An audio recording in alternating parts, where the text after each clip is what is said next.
who doesn't like Pi? And who doesn't like Exchange ActiveSync? I mean, the fact that it has taken over the market in the way that it has tells me that it's definitely resonating with customers. Since I don't have any Pi right now, let me talk about EAS for a minute. If you think about a really good quality pie restaurant, like House of Pies, when you go there, you'll find that making a good pie requires three things. You need to have a good recipe, you need to have quality ingredients, and you need to have a baker who's competent and understands how to make a good pie. If you only have two or even one of those things, you're not going to get a quality result.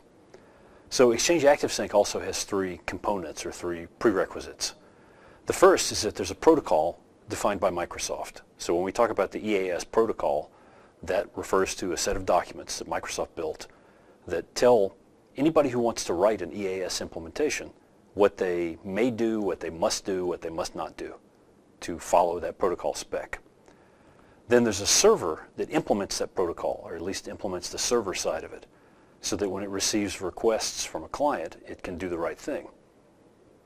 Microsoft has got an EAS server built into Exchange, but there are other vendors who have added EAS to their own products on the server side. Then we have the client. This is the piece that we normally think of with EAS because it's the piece that we see when we're holding a phone up in front of our face.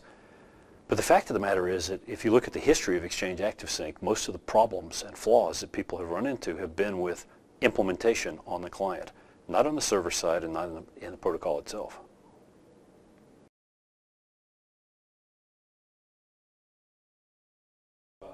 I had a huge piece of key lime pie last night at Stanford. I didn't intend to, but I ordered it and they had, I looked at it and I thought, there's no way I can eat the whole thing. And then I had a couple of bites and I thought, I probably won't eat the whole thing. And about 5 minutes later, I was like, man, I ate the whole thing.